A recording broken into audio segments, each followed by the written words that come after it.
Hello everyone, welcome back to my channel. তো দিদিকে নিয়ে সুন্দর করে দিদি সেজে গুজে আমরা চলে যাচ্ছি আলো ইয়ে দেখা হচ্ছে পুরোপুরি ব্লগে। দেখতে থাকবে যে আমরা গিয়ে কী কী খেলাম, কী করলাম, সব কিছু ব্লগের মধ্যে থাকবে। তো ভিডিওটা স্কিপ করবে না।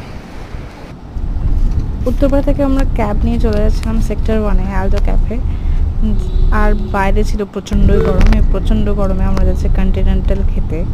আমরা লাইক 1 ঘন্টা প্রায় লাগলো উত্তরপাড়া থেকে সেক্টর 1 যেতে।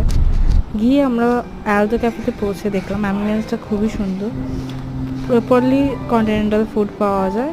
তো আমরা অর্ডার করেছিলাম chicken cheesy rice and prawn একটা আইটেম, যেটা স্টার্টার। তো এইগুলো লাইক 480 520 এরকম প্রাইস ছিল।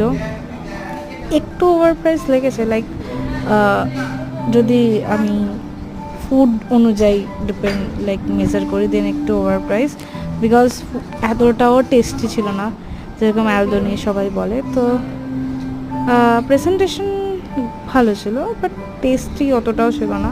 ইভেন পেটও ভরেনি আমাদের দুজনের। আমরা স্টার্টার নিয়েছিলাম, এটা নিয়েছিলাম অ্যান্ড পিৎজা অর্ডার করেছিলাম। পিৎজাটাও সেরকম লাগলো না, চিন ক্রাস্টও ছিল না। তো খুব যে খুশি হয়েছে আলদো ক্যাফেতে তা নয়, লাইক অ্যাভারেজ। তোমরা গেলেও যেতে পারো ফর অ্যাম্বিয়েন্স।